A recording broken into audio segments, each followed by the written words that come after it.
Okay. I wanted to show you something.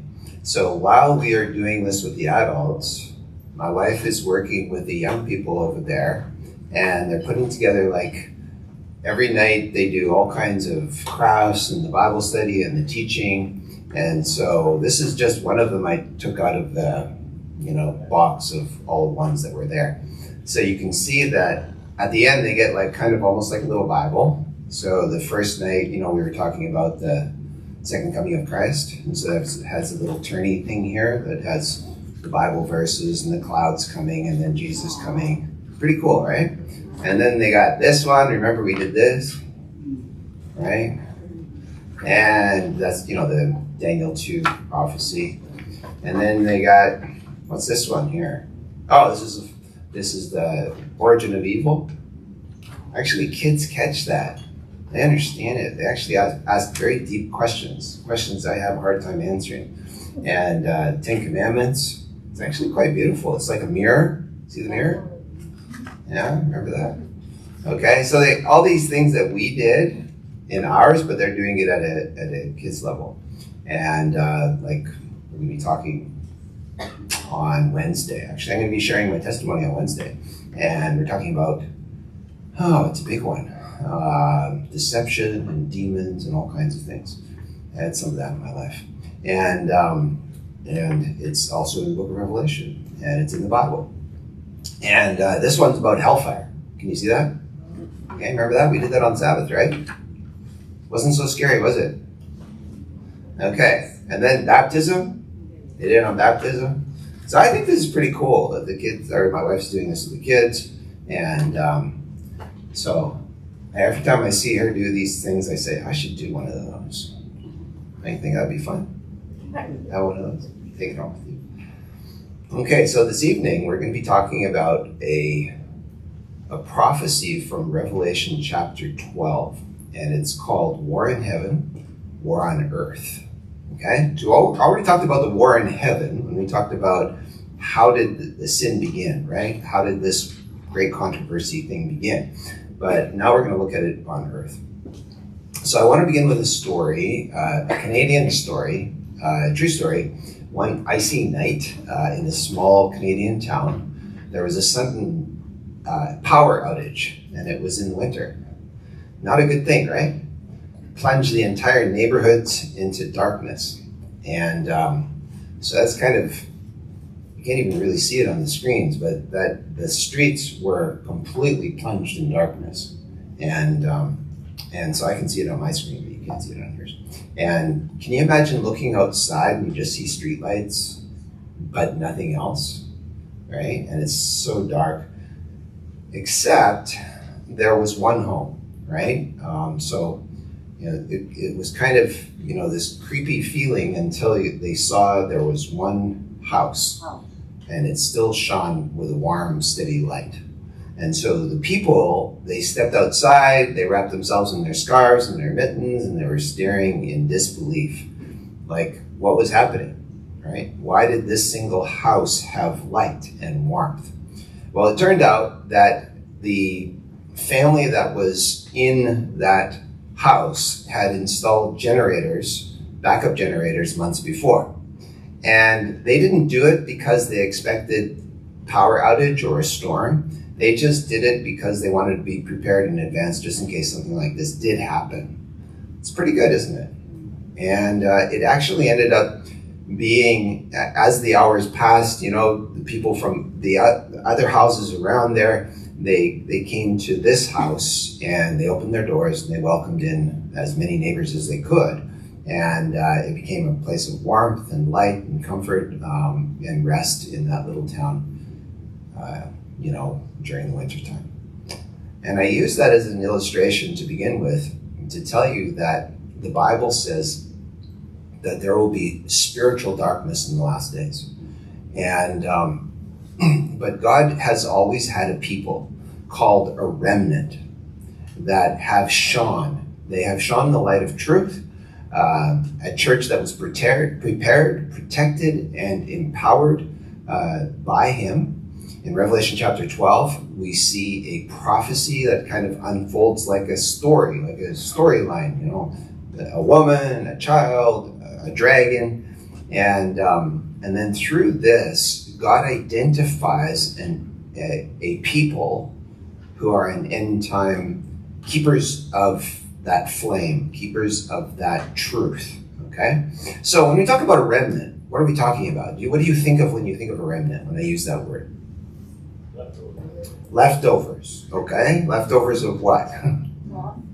Of cloth, yes, leftovers of cloth. So when they take a bolt of cloth, they put the cloth on to begin with, right? So it's kind of a big cardboard tube, right? And then they roll it on. The first part that goes on is the last part that comes off, right? Isn't that cool? And so that last bit is the first part that came on. It's the same thing with the remnant of God, is that it is the same as the beginning.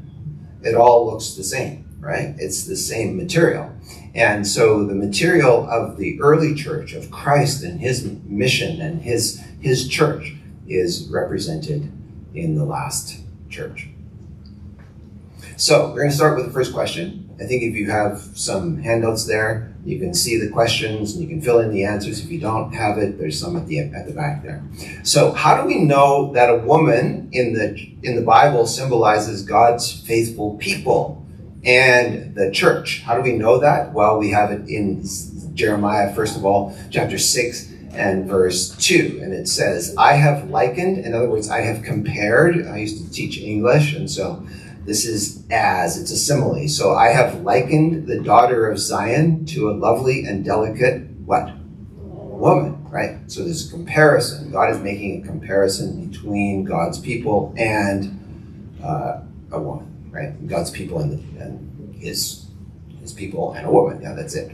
So, and then Revelation chapter 19, verse 7 goes all the way there. It says, let us be glad and rejoice and give him glory, talking about God, for the marriage of the Lamb has come and his wife has made herself ready. Who do you think the wife is? The church, his people, right? His faithful people. So again, you have that comparison. And in Ephesians chapter 5, verses 25 and 26, it says, just as Christ also loved who? The church, so it's comparing it to a woman and his bride again, and gave himself for her that he might sanctify and cleanse her with a washing of water by the word, that he might present her to himself a glorious church. So we see woman, church, woman, people of God, right? Faithful people of God. You get that? See the comparison? Okay, this is really important that you understand that, because you start, as this unfolds, it's gonna, you're gonna say, okay, I see what's happening here. Because sometimes some of the images that are in the Bible have been hijacked in a way that it causes us to look at it and we say, oh, I don't get the meaning there, because isn't it this, right? Let the Bible interpret itself, okay? So what does the Bible say here? It says, how does Revelation describe God's faithful church? It says it this way, Revelation chapter 12, verses 1 and 2. Now a great sign appeared in heaven, a woman clothed in what? With a sun, so she's very bright. So there's a woman, again, we have the church, with the moon under her feet, and on her head a garland of 12 stars. Then being with child, she cried out in labor and in pain to give birth. So we have a woman and a sign, and then what did we see? And verse 5 says, she bore a male child who was to rule all nations with a rod of iron, and her child was caught up to God and his throne. Okay, so we have a lot of symbolism going on there. Can you see that? Okay, so what do these things represent? Let's take a look at what they represent. So this woman is pure. She's clothed in heavenly light. She's clothed in the sun and the moon and the stars. Okay? So the sun represents the light of Christ's righteousness, and there's a couple of Bible verses there to show that to you and to prove that to you. The moon represents the Old Testament. That's what she's standing on, the foundation that the church stands on. And there's a couple verses there from the scriptures to show that. And the 12 stars, they symbolize God's leadership. So the 12 tribes, the 12 apostles, 12 times 12 is 144. Then you have times 1,000, 144,000, the leaders. And then you turn around and you see behind them a great multitude. Some people get this idea, oh, there's only going to be 144,000 saved. No. It's a large multitude. They're just a representative number of leaders, okay? And so so God says, I'm going to have, you won't be able to number them. They'll be like the sands of the sea. And then the male child is Jesus, the one destined to rule the nations with a rod of iron. You see that in Psalm chapter 2. Okay? So this prophecy begins with the story of Christ's birth. Now that woman, some people look at that woman, they say, well, that must be Mary then. No. It's representative of the church, right? Because the Christ is coming through his people, right? And that's the idea of what you're having here, because Mary herself, she wasn't the originator of Christ's life. God was, right? So that's important to understand. So who is the great dragon, and what does he try to do? So who is the great dragon? Does anyone know? The devil and Satan, that's right. So that great red dragon, right, who was cast out of heaven. We went through that whole lesson on that. That serpent of old, remember the serpent in the Garden of Eden, he was called the devil and Satan, right? And then Revelation 12 verse 4, it says, the dragon stood before the woman who was ready to give birth to devour her child as soon as it was born. So can you think of times in the Bible, does that kind of spark your mind? How many times did the devil send leaders to kill babies? And can you think of that? You can think of two. So which ones can you think of? Okay, you can think of Pharaoh. Okay, so why did he want to kill all those baby boys? He actually wanted to keep the population down. He was kind of getting afraid. They were getting outnumbered by the people that they were trying to control. That was Pharaoh. And then the other one you're thinking of is King Herod. Okay, he tries to massacre all the baby boys. That's horrible.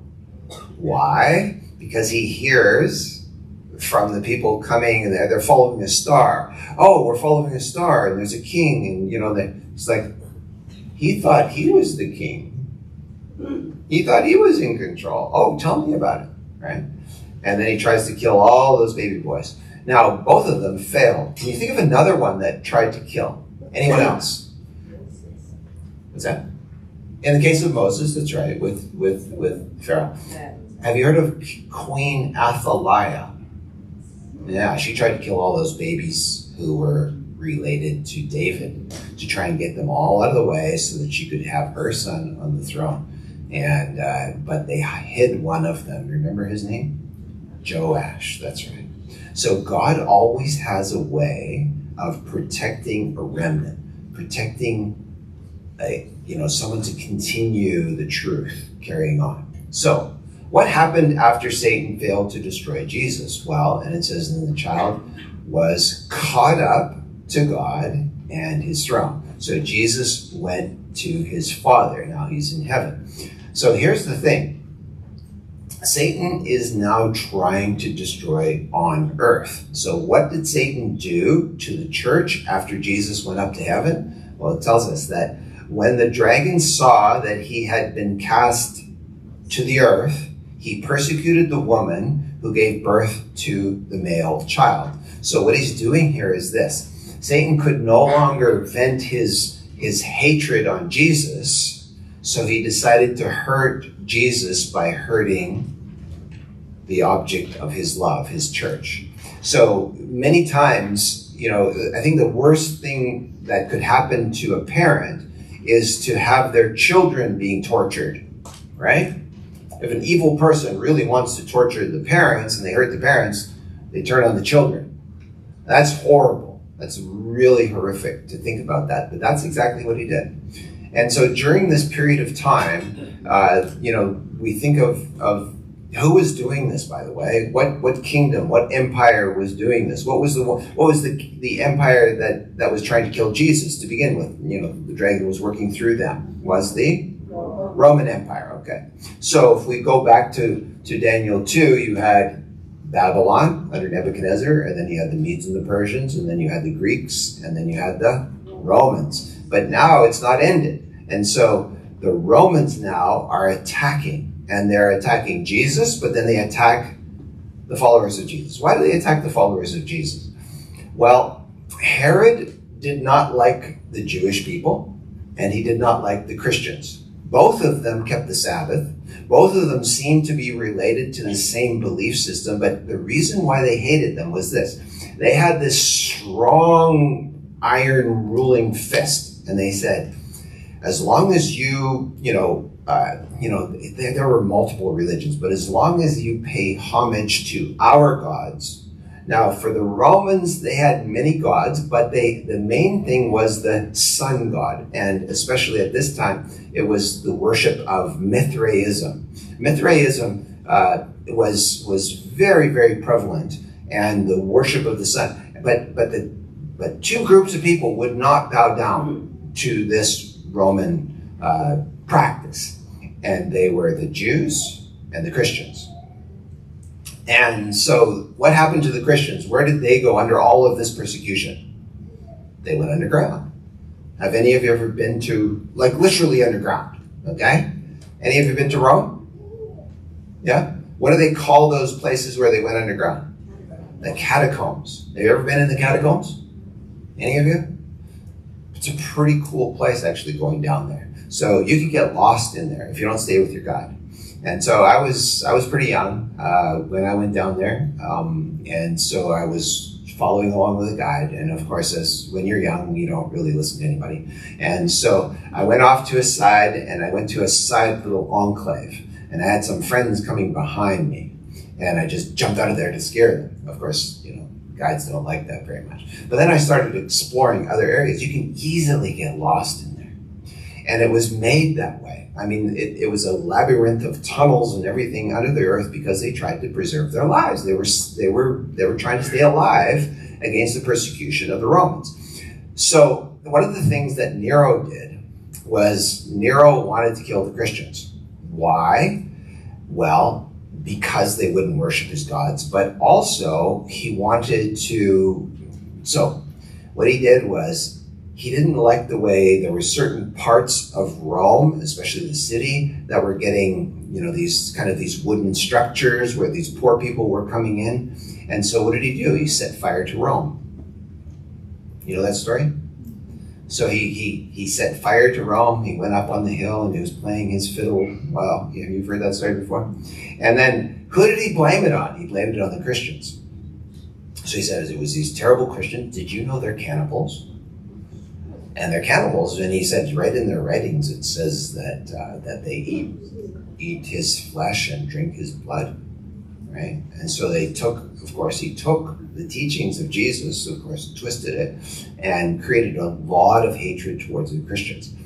Here's the thing that happened out of that. We know that when these martyrs were being killed in the Colosseum, have you ever heard of what's that movie called with the Colosseum, the Gladiators? It's called Gladiator, wasn't it? Oopsie. Was it called Gladiator? Yeah, with Russell Crowe. I remember watching when Russell Crowe was talking about how they made the movie, and he said one of the things that they tried to avoid was having any connection with Christianity and the Colosseum. He says because most of the stories that were connected with the Colosseum were with the persecution of Christians. And he said, I didn't want that in the story at all. He said, I just wanted gladiators fighting against each other to the death. But he said, so much of that was really the persecution of Christians. And he said, we tried to eliminate that as far as possible and not have that at all. I think there was one or two scenes where you could kind of come to those conclusions. So here's what was happening. So people were watching this. This is horrible. This is how we have become. This is like watching a movie, right? Like every time a culture is getting to a place where where the economy is going down, there's one place that people will spend their money. It's entertainment. It's always entertainment. So in 2008, when you had a crash of the market, Netflix came out and actually their stocks went wow, like that. So every single time, you look back at the time of England, the time of Shakespeare, I mean, people were literally eating bread that was mostly sawdust because the economy was so bad. And so what did they do? They went to entertainment. They would go and watch Shakespeare's plays. And the other place that they would go was the bear baiting pit. The bear baiting pit is horrific. It's violence with dogs and bears and, fighting to the death. It's like cockfights, right? Horrible stuff. And so people go there. So they went to the Colosseum. They're watching this kind of thing happening. But what do they see? They see the faith of these people. They witness the faith of these people dying for the faith. And that becomes seed. The blood of the martyrs becomes a seed to water the gospel, and the gospel just starts growing. All of these people who are watching this become Christians because they're like, look at the peace in these people's eyes. Look at the joy. And they're dying. And they're dying horrifically. And they have faith. I want to know about that. And so they wanted to know more and more. And then it just grew and grew and grew. So eventually, Satan's thinking to himself, he's scratching his head, I can't kill them by killing them from without, so let's go inside and infiltrate Christianity and become one of them. You get what I'm saying? So if you can't, destroy them by that way. So faithful Christians, Christian believers were persecuted during this time period. It was a horrific time period for Christians. And we could go into more detail about that. So one of the things was the devil attacked by now bringing paganism into the church. And one of the people that did that was a man by the name of, his name? Constantine. Okay, so he now was the emperor of Rome. And he said that, his mother had become a Christian. And so he was like, I wonder how we can do this because we have a problem. And so there was a negotiation here, I think political in his mind. People say, yeah, it must have been political because he really wasn't a Christian. But here's the thing. He was fighting against, in the whatever, he was coming back, and it was the Battle of Maximilian. And as he was coming back, he made a political move, and he marched his armies down into the river. They came up the other side, and he says, now we are Christians. No teachings whatsoever. They didn't know what they were doing. But if the emperor says it, I guess we are, right? And so then he made a law, a civil law, passing that civil law, and it was called what was it called again? The Venerable Day of the Sun, that he called it. And that civil law was on the 7th of March, 321 AD. And by passing that law, he was a sun worshiper. He was a worship of Mithraism. And so Mithraism came into the church. And so we had a commingling of these two religions, of Christianity on one side and paganism. The problem was he had religious pagan leaders in his government. And they didn't want to go off the government payroll. So what did they become? Christian bishops. Okay? They didn't have any teachings whatsoever. But then you had all these people who are down in the catacombs who are now coming out of the catacombs, kind of limping. They had lost a leg, an eye for their faith. And then they're like, yay, Christianity has become the religion of the empire. And they're looking around and they see all these idols and they see the way they're worshiping. And they're like, this isn't Christianity. Right? But now they could walk around freely. They didn't have to live under the ground. But they also noticed, if you go to Rome, you'll see this building called the Pantheon. The Pantheon is not too far from the Vatican. So you go Vatican City, and then you go a little bit. It's right on the edge there. And the Pantheon is it's the center of sun worship. It's got the disc in the center, and the sun comes through, at a certain time of the year during the vernal equinox. But around the edges of the pantheon, all the way around, are gods. Well, they're idols. They're statues. They used to be called Diana, but now they're being Christianized. So that one's called Mary. They used to be called, right, Jupiter. No, let's call that one Peter, right? So they name them and they Christianize all of these. The problem is you got how many commandments? 10. So what's the one that says do not? That's number 2, right? So if you take a look at the new commandments in this universal Roman church, which is Roman Catholic Church, what do you have? Do you have a second commandment that says don't bow down and worship idols? No, it's gone. And guess what becomes number 2? Don't take the Lord's name in vain. And what becomes number 3? Remember the Lord's Day, not the Sabbath, okay? But then you only have 9. So how do you fix that? Well, then the last one, number 10, you split it up into 2, so you do not worship your neighbor's wife, and you do not worship the rest of his things, right? Or what is it, covet? Is that right? Covet. Grabbing the fence, right? And looking over. So don't covet. You get what I'm saying? So this became this syncretism, this commingling of what is true and what is false in paganism. And so what does he have now? So this is very interesting. This is from a Catholic book. It says the history of the Christian church, and here's what it says. On the venerable day of the sun, this is quoting, what Constantine did. On the venerable day of the sun, let the magistrates and people residing in the cities rest, and let all the workshops be closed. Okay, so he's turning Sunday into a day of rest. In the country, however, persons engaged in agriculture may freely and lawfully continue their pursuits. So he slowly did this. He slowly made one day, it was a holy day, and then he turned Sunday into a holiday. But it was at his expense. So he's the emperor, he's got the money, and so what does he do? Sabbath becomes a day of fasting because it's a holy day, right? And Sunday becomes a day of feasting at his expense. Which one becomes popular? Of course, yes. Would you rather fast or feast? So, at his expense, and so the devil then attacked from within, right? And it came in that way. You can look at the history books and you can see this isn't something that I'm making up. You can find it anywhere. And so the Holy Roman Empire, under eventually, as they changed, they turned it from the Roman Empire to the Holy Roman Empire, and that changed. So now you had paid officials, and they were in garments and vestments. And have you ever looked at a chessboard?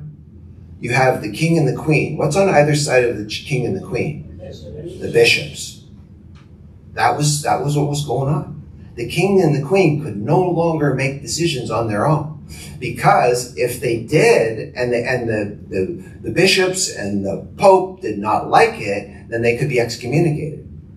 Okay, and that's what happened to. Can you think of a king who was excommunicated? King Henry, right? Yeah. And what happened to him? He just started his own church. Okay?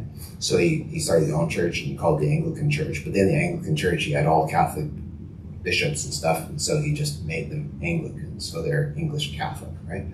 And same teachings and everything. So this is where Sunday came in.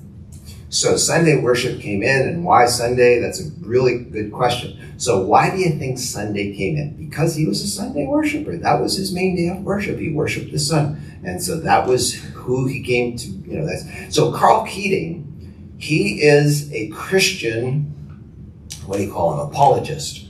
So, Catholic apologist. And so a Catholic apologist, someone who is arguing in favor of Catholicism. And so here's what he writes in his book, Catholicism and Fundamentalism. Here's how he identifies fundamentalism, by the way. He says there's Catholics and then there's fundamentalists. Here's what he says as a fundamentalist. Fundamentalism refers to religious belief that maintains the literal truth of the words of the holy book of the Bible. Are you a fundamentalist? Yes. Because we hold on to the literal words of Christ. And he's saying, no, the Catholic Church and its traditions are above the Bible. Okay, and here's what he says. He says, it was the Catholic Church that decided Sunday should be the day of worship for Christians in honor of what? The resurrection. That didn't come till years later, okay? So the first thing came with Constantine, which was 300 years after Christ, but many years later, they introduced this idea that it connects with the resurrection. So H.H. Holt's Canon and Tradition writes, the authority of the church could therefore not be bound to the authority of the scriptures because the church had changed. This is actually, it says it directly, the church had changed the Sabbath into Sunday.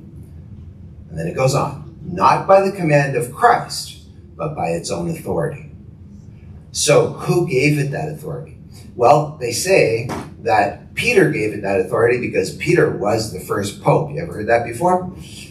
Well, papacy was introduced way after Peter, but there's a text where Jesus is talking to Peter, and he talks about what Peter's testimony, and Peter's testimony is that Jesus is the Christ. And then Jesus says, on that rock, on the rock of that testimony, I will build my church. And then he says to Peter, I am going to go to the cross and die. And then Peter says to him, no way, not going to go to the cross and die. And then he turns around and he says to Peter, get behind me, Satan. So in the same place where they're saying that Peter is being called the Pope, he is also being called Satan. You get what I'm saying? It just doesn't make sense. So he's not being called the Pope by any means. And it's not Peter who became the patron saint of Catholicism by any means. And, so I just try to say that scriptures are telling us a different story, completely different story than what tradition came about. So plain talk about Protestantism of today. The observance of Sunday by Protestants is an homage they pay, in spite of themselves, to the authority of the Catholic Church. And it goes on. Perhaps the boldest thing, the most revolutionary change the church ever did happened in the first century. The Holy Sabbath, what did it say there? I'm just going to go back one. Oh, I can't go back. Can I go back? The Holy Day. Yeah, the Holy Day. There you go. People who think that the scriptures, can I even go back? Oh, it's destroying my slide presentation here. Anyway, so he's saying there, what did he say? That if you want to keep the scriptures, then you should become what? A Seventh-day Adventist. And this is in a Catholic teaching, right? So the church changed God's law, not just the fourth commandment, but also the second commandment. Okay? So let's go from there. So number 6. Where did the woman go during her time of persecution, and for how long? So it tells us in the scriptures that the woman, that's the church, fled into the wilderness where she has a place prepared by God that they should feed her there. How long? 1,260 days. Actually, that time prophecy is the most repeated time prophecy in the entire scriptures. 1,260 days. Sometimes it's given as what? Months. How many months? 42 months. Okay? So 42 months is the same time period as 1,260 days. And what's the other one in days when you take that and extrapolate it into years? 3.5 years. That's right. 3.5 years becomes that. So we got, 3.5 years, I didn't say it, So what's the number of perfection in the Bible? We already came with 7. So what's 3.5? Half of 7. And it's often associated with persecution. Remember when Ahab in the Old Testament, how long did they go without rain? 3.5 years, right? And he was definitely being hunted down by Ahab. And Jesus, how long did he minister for? 3.5 years. At the end of the 3.5 years, he was crucified. Was he persecuted? Do you think he was persecuted his whole life? when he was on earth? Absolutely. The devil was hunting him. He wanted to destroy him as much as he could. Okay? So this is a really important time prophecy. It's repeated more times than any other time prophecy. So for 1,260 prophetic days, that's 1,260 literal years, according to Ezekiel 4 verse 6 and Numbers 14:34, it says in prophecy, a day equals a year. Okay. So God's people fled to the wilderness places, wherever those wilderness places were. So where did they go? There were different countries that they went to. One of the countries in Europe that was a safe haven for Christians, does anyone know? Was Holland.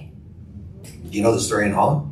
So there's a man by the name of Dirk Willem. You ever heard of Dirk Willem? Dirk Willem, he was a preacher who, you were not allowed to actually have Bible studies. He got himself a Bible and he was teaching the Bible. And he was kind of probably a slender kind of guy like me. And, he could run, he could do things. And so he gave Bible studies, very energetic guy, but they threw him in jail. Why? Because he was teaching the Bible.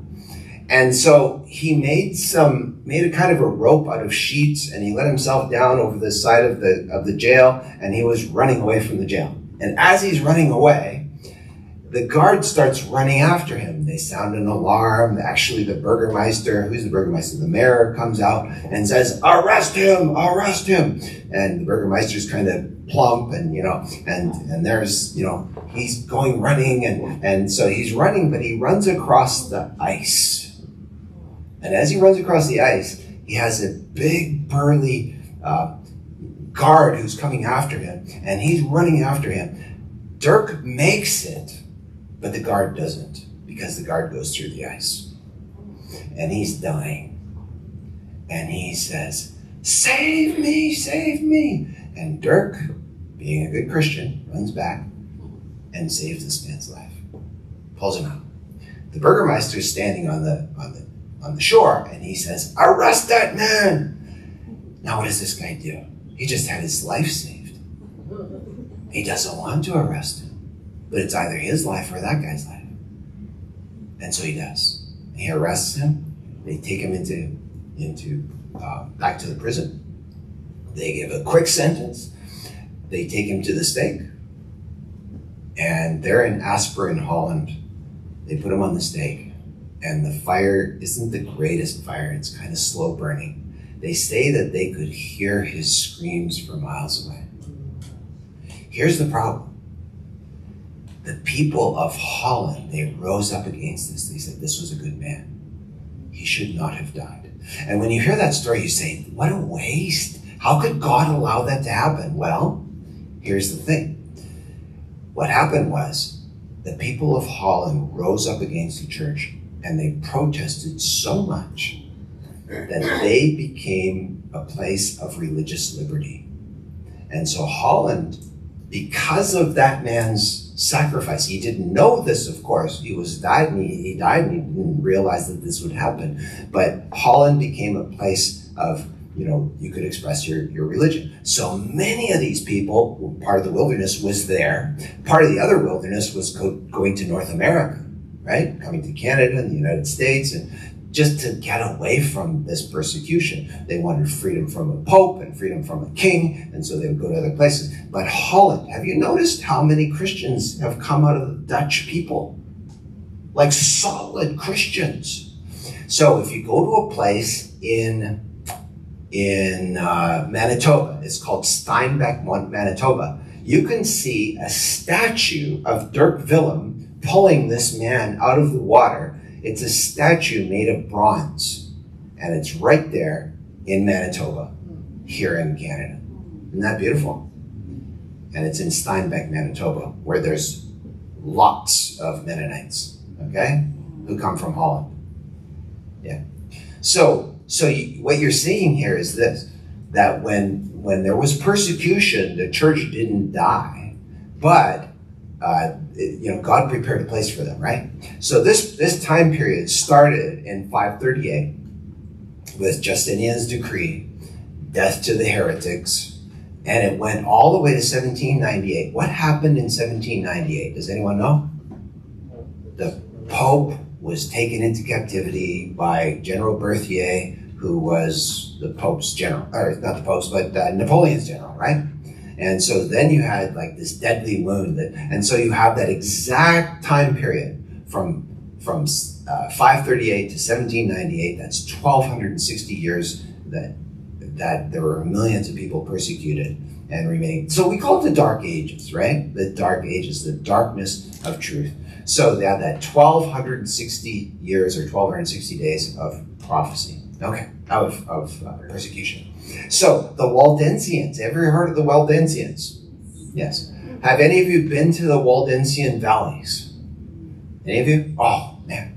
So I was working with our school in BC, and we took a whole lot of students up there to the Waldensian valleys, and they were singing hymns, and they put together a video, and we worked with John Bradshaw, and I was sitting there actually reading a book called The Great Controversy, sitting on the roof, and as I was reading it, I pictured exactly what was in that book. I could see where she was talking about, what the writer had described. So these are the people of the valleys. And the people who are there, they're still Waldensians living there today. And these are hardy people. They're strong people. I saw this little Italian man. And what is he carrying? He's carrying this massive, big, like a tree. Just carrying it right there, like it's no problem whatsoever. And they build their own roofs, they build their own homes, they have slate roofs. It's just amazing, their construction. They have systems of water drainage and supplying water. Incredible. So during this time, these people kept the Sabbath all the time, and they hid way up in the valleys. So this was part of God's protection. So during these long dark centuries of the Dark Ages, when the state church powers, this was the state and the church, so it's church and state combined, they sought to suppress the Bible. But what was happening was these Waldensians, or the Vaudois, I think they call them, the people of the Piedmont valleys, they were faithful. Okay, this is the Italian Alps. And these were men and women who preserved God's word. So here's what they did. During the Dark Ages, they had kept the Bible, even though it had been suppressed. And small groups of these people, they were faithful. They stayed faithful to the scriptures, and they would memorize the scriptures. So they had hidden worship, and they had their churches up in the mountains. They would disguise them as barns and caves, but that's where they lived. And the young men memorized the scriptures, actually little girls as well, little boys and little girls, and they wanted to keep the scriptures in their minds. So you can imagine, by 5 years old, a Waldensian child would have memorized the entire book of Matthew. The entire book of Matthew. So they would memorize large portions of scripture. I don't know if I could do that, right? Like, I do memorize a lot of scripture, but the whole of Matthew, that's a lot to memorize. But when kids are little, they can do it, right? And so what they would do is then they would write out these scriptures. They would go to the universities or the schools, and they would be pretty brilliant kids. And then they would share, they would become merchants, and they would sell things and all kinds of things, but they were sharing the scriptures. And they would share the scriptures, especially if they studied, to be religious leaders or whatever.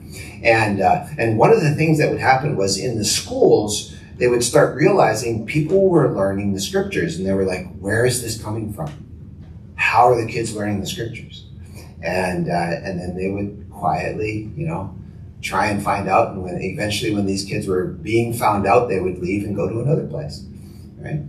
So persecution happened.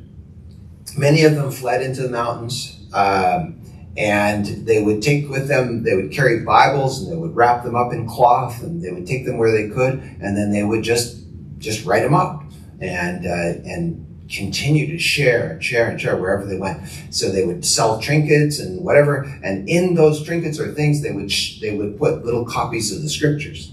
so that people would eventually learn these things. So others were captured and they were burnt at the stake for their faith. And so this was a horrible time. They knew that they could die for their faith, but they did it anyway. There's a massacre that's talked about, and that happened in 1655. You have a big cave there where they went in, and they have these big torches. And there was a little man there when we were there, and this guy was like so strong and like just muscle his whole body. And he came to me and he said, "Come with me," right? So I came with him, and he says, "I show you the tunnel.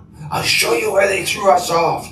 Then he would tell me all these stories, and he would tell me about what happened in this cave. And he was so passionate about it.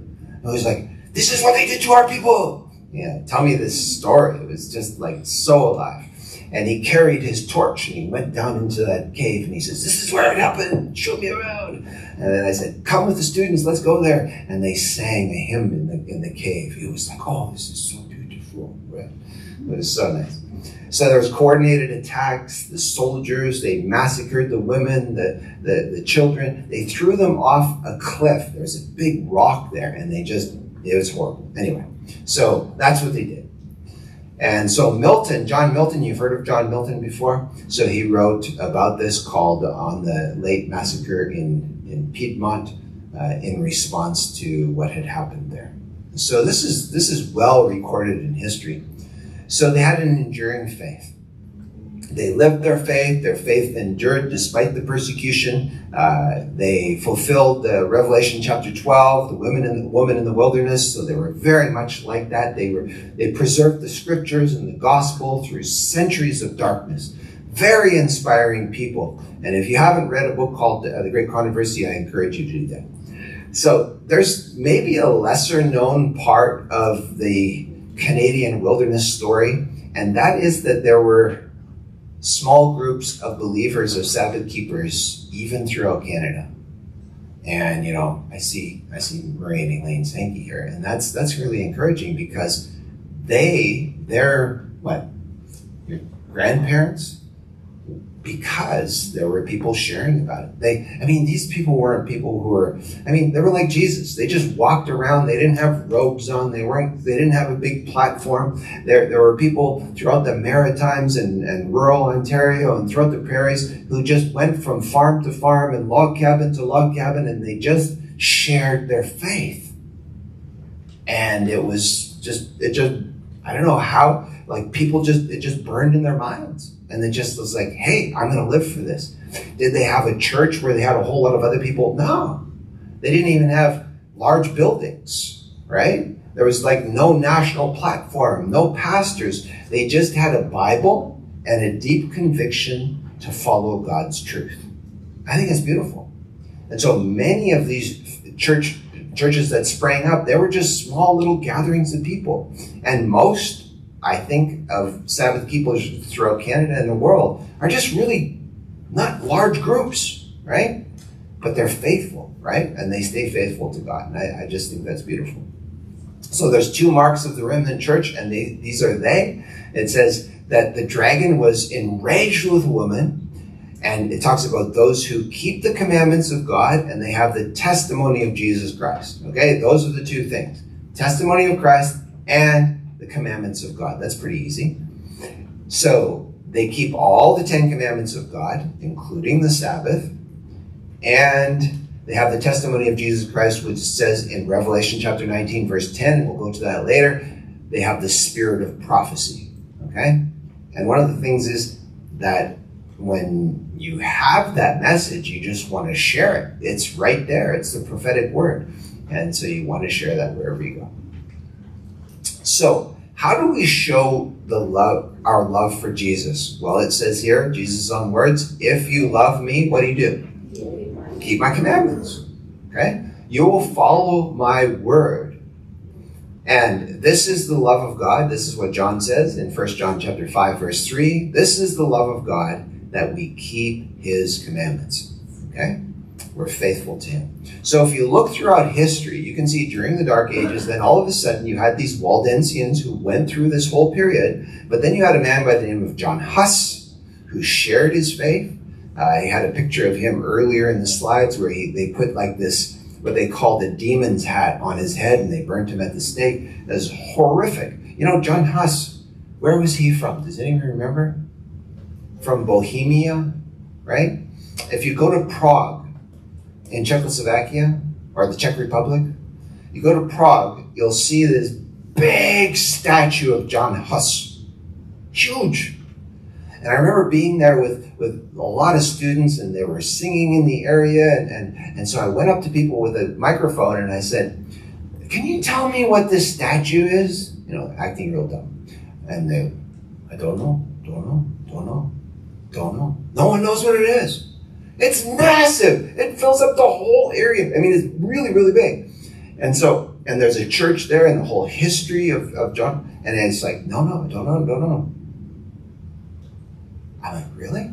And then one guy stopped me and he says, "I think it's Jan Hus."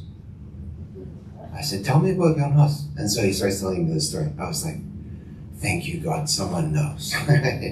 After all of this and all this sacrifice and all that he did, you know. Luther, he brought grace, right? Hus, obedience. Calvin, growth of the faith and growth in your walk with God. The Anabaptists brought in baptism. And then, of course, here in Canada, they're influenced by the Hutterites and who else is the Anabaptists? Who's the other people? Mennonites and before them, the guys who used no technology. Amish, there you go. And then the Wesleyans, they brought in holiness, and then William Miller talked about the second coming of Christ, and then you have Sabbath keepers. And so this truth is progressive. You know, it's been in the dark ages for a long time, so it took a while to actually get this message out, and people actually study the scriptures, okay? What three messages will the last church proclaim? And it is these three angels: fear God, and for the hour of his judgment has come, and worship him who made heaven and earth. Worship the Creator. That's the first one. The second one is Babylon is what? Fallen. So she has made all of the nations drunk with the wine of Babylon. And if anyone worship the beast and his image and receives his mark, he shall drink of the wrath of God. That's a pretty strong statement, and I think for some people that is like fear-inducing. It doesn't have to be. God is warning us ahead of time. And as I said in the very first presentation, sometimes a father raises his voice to save his children, right? But he's not doing it to scare them. He's doing it to save them so that they will have peace and they won't fall into harm's way. So what two types of fear does the Bible refer to? Because right from the beginning, I've said this is not about fear, but it says fear God and give glory to him. So what are we talking about? So in the giving of the Ten Commandments, look at this. There are two words for fear. One is one and another. Okay, so one is healthy and one is unhealthy. So it says, Moses said to the people. So what was happening was the people had witnessed thunderings and lightnings and flashes of, there's a trumpet sound and the mountain was smoking. And what did the people do? Their knees were shaking and they were like, we're scared. You go and talk to him. We don't want to go and talk to him. And then Moses says this. Moses said to the people, do not what? Fear. Do not fear. I looked that up today. 365 times in the Bible, God says, do not fear. So it's like every day of your life, God is saying to you, don't be afraid, right? There's one text for every day of the year. And you can start it every year, at the beginning of the year. Don't be afraid. Don't be afraid. Don't be afraid. He says, for God has come to test you, that his fear may be before you, so that you may not sin. So one fear is paralyzing. You know that fear maybe you've been practicing for your piano recital and you've done it over and over again, but then when you sit at the piano, you just right? You're paralyzed. That's not a good thing, right? You've practiced this thing and you know everything, and then all of a sudden you just it's like you're stage fright, right? And God is saying, I don't want you to be paralyzed. because that will torment you. That's not good. But the second fear that he talks about is this. It protects. How does it protect you? Well, it's like this. If you saw your little child taking a fork or a knife or something that was going to stick in a light socket, would you be afraid? Yes. Why? Because they should have respect for electricity. Because if they don't, it's going to kill them. You get what I'm saying? And sin will kill us. And so this is why he's saying to us, let his fear be before you so that you may not sin. You know what that real fear is? Fear of self. Because when self rises up, sin rises up. Be afraid of yourself. Because when self takes over, you're not trusting God. And you say, but I've been doing it this way all my life. Yeah, okay. Maybe God's word is telling you something different, right? And when it tells you something different, sin is the transgression of the law. And this was when the law was being given on Exodus chapter 20. So the law is being given. He's saying, do not sin. Do not transgress my law. And trust me. Have reverence for me is what he's saying. Okay? So, who will hear God's final message? It says, having the everlasting gospel to preach to who? Every nation, tribe, tongue, and people. So this message is going to go out to the whole world. Doesn't matter, their language, doesn't matter their skin color, doesn't matter where they live, what region. This message is going to go out to the entire world. Okay? So here are the 7 traits of the remnant church as we see them in the Bible. Number 1, it emerges or it comes onto the scene after 1798. After 1798. This is something we already saw from our first message when we talked about the signs of Christ's coming. It was in the 1700s, right? So you had after 1798. The second thing is that it teaches Bible-based truth, okay? Their truths are based on the Bible. And thirdly, they keep all 10 commandments, okay? All 10 commandments. Number 4 has the gift of prophecy. And number 5, it proclaims the 3 angels' messages. Number 6, it is a global movement. And number 7, it teaches salvation by Christ alone. These are critical. Good. Okay, how many organizations fit all 7 traits? According to the scriptures, it says there's one Lord, one faith, and one baptism. This has always been God's desire, because in heaven there's only going to be one. There's not going to be a different denomination. There's one group under one Lord, and it's one faith. Okay, and we are throughout the world. And the very last thing, I think we're quite near to the end. It says, what promise does Jesus give for those who are searching? Seek and you will what? Find. It's in the scriptures. God will speak. He's not saying, hey, I'm giving you all these signs for no reason. He's giving us a sign because he has truth and he has a people who fulfill all those signs. I love this text. This is in Isaiah. Do all Christian denominations represent God's true church? Well, it says here in Isaiah 4, verse 1. Take a look at this. Now that you know the keys, you can unlock this. Look at this. It says, and in that day, now that's a Hebrewism for talking about the second coming of Christ, right? The final coming, the final judgment day. It says, in that day, before Christ comes, it says 7 women, what's a woman? Church, good. 7 women shall take hold of one man. Who do you think that one man is? Jesus, right? And they say, we will eat our own bread. Jesus says, no. I have the bread of life.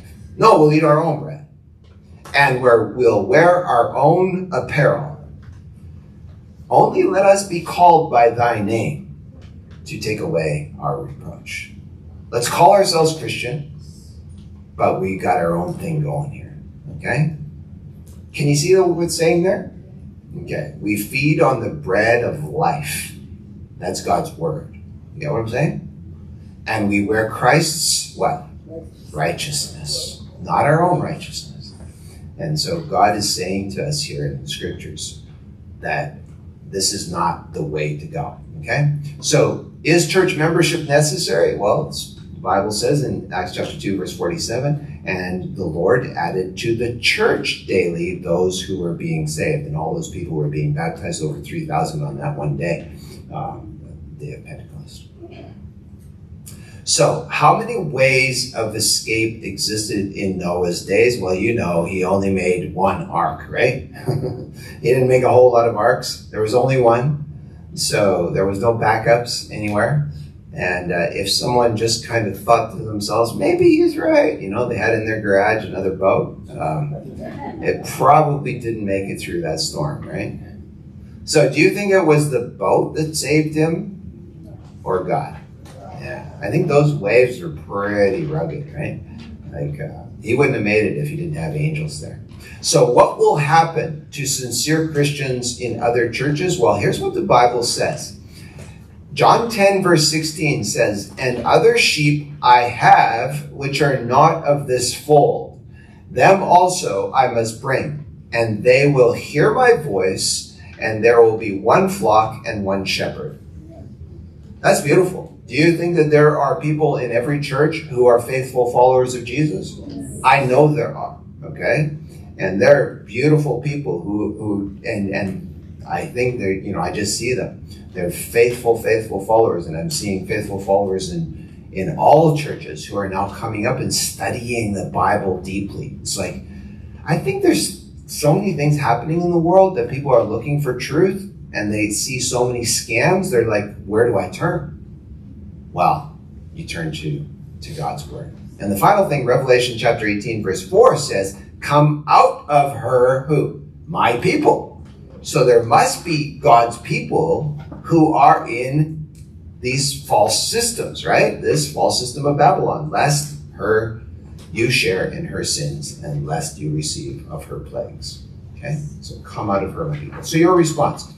Jesus is calling you today, he's calling me today, to enter the safety of his great end-time church, because we do need each other, as I've said throughout this entire time. Daniel was identified because of his connections with his friends. He maintained those connections, and he kept that going. Even when he interpreted the king's dream, he turned to the king and he said, hey, I've got 3 friends here, and they came into the palace of the king as well. So you see that those connections with each other we need, and the connection with God. That's what makes us dare to be in Daniel in the last day. So God is calling you today to enter the safety of his great end-time church. You are very precious to him. Do you know that? You're a child of God. So will you respond now to his call? So I want to give you a chance to pray together, as we do every night, a time to pray. And here's some things to pray about. To thank God for his prophetic word that shines light into the darkness. And to thank him for preserving his people through history. And when we look back in history, we see that God's faithful people have been there, and he hasn't wasted their faithfulness, right? He uses everyone's faithfulness to bring others to him. For calling us to stand with Jesus in these final days, and ask God to draw us out of confusion and into the warmth of his truth. Just like those people, you know, they saw the warmth in their neighborhood. They saw one light in their neighborhood, and they came and they could congregate together. May we follow the Lamb wherever he goes, right? Just like the 144,000, and be found faithful when Jesus comes. Take a moment to pray with each other, okay?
Okay, folks,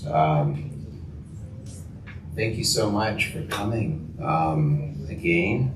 And what a blessing this has been, just to see you all connect with each other and pray. Isn't it good to pray together? Something happens when we pray. God shows up and He's in our lives. Pray for each other. Sometimes we don't know what we're going through, and others don't know what we're going through. You can't see what's on the surface. I'm going to use that as an illustration on Wednesday. I'm going to share my own testimony, but I'm also going to share some truths from the Bible that really took a lot of my fear away. I had some great, deep fears when I was younger, and I'll share that with you. And so sometimes we don't see, people walk around, and I think there's a lot of us are wounded, but we don't see inside. But God sees in our heart. Yeah, that's good. But we don't see each other. We just all look normal, right? But there's, we need each other. We need each other. We need to love on each other and be there for each other. So thank you very much for that. And I encourage you to continue to be faithful to Jesus and trust Him. Just trust Him. He's faithful to you. And you can come to Him just as you are. It doesn't matter when or what you've done or what you've been through. And if you have any questions, give them to Pastor Moses, because I think he wants to ask me questions next time as well. Okay? Blessings. Love you all. Have a good night.